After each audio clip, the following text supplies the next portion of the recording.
3জন মাদক কারবারি এবং সন্ত্রাসীকে 3টি অস্ত্র সহ বিদেশি পিস্তল সহ আমরা গ্রেপ্তার করতে সক্ষম হই।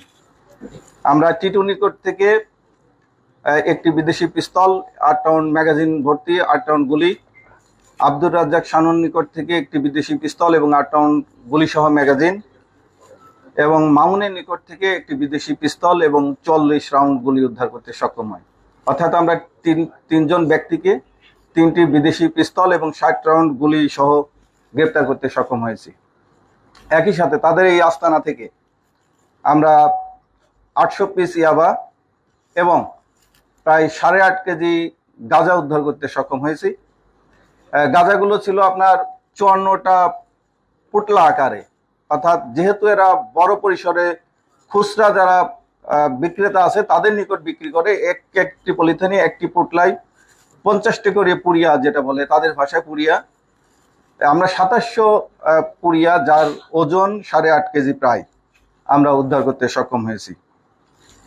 আমাদের কাছে আরো তথ্য ছিল যে এই অস্ত্রগুলো শুধুমাত্র তাদের ব্যক্তি নিরাপত্তা এবং তাদের এই মাদকের সাম্রাজ্যকে টিকিয়ে রাখার জন্য, অর্থাৎ এই ধরনের ব্যবসায় আপনারা জানেন যে প্রতিপক্ষ থাকে, সেই প্রতিপক্ষ থেকে নিজেদেরকে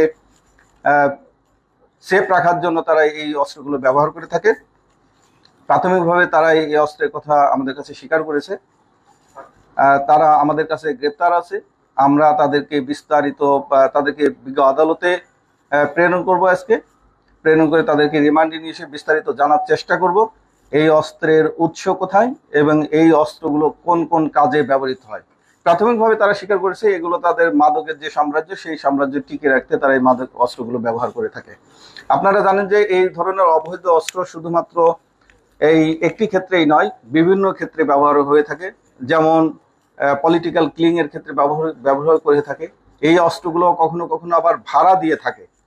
তো এই অস্ত্রগুলো কোন কোন কাজে আর ব্যবহৃত হয় আপনারা জানেন, সামনে জাতীয় সংসদ নির্বাচন আছে, সেই মানে রাজনৈতিক কোনো স্থিতিশীলতার ক্ষেত্রে এই অস্ত্রগুলো ব্যবহার হয়ে থাকে কিনা, এবং এই উক্ত এলাকায় আর কোন কোন মাদকের সাম্রাজ্য আছে বা মাদক ব্যবসায়ী আছে আর কারো কারো কাছে অস্ত্রগুলো আছে, আমরা তাদেরকে রিমান্ডে এনে জিজ্ঞাসাবাদে বিস্তারিত তথ্য উদ্ঘাটনের জন্য আমরা চেষ্টা করব।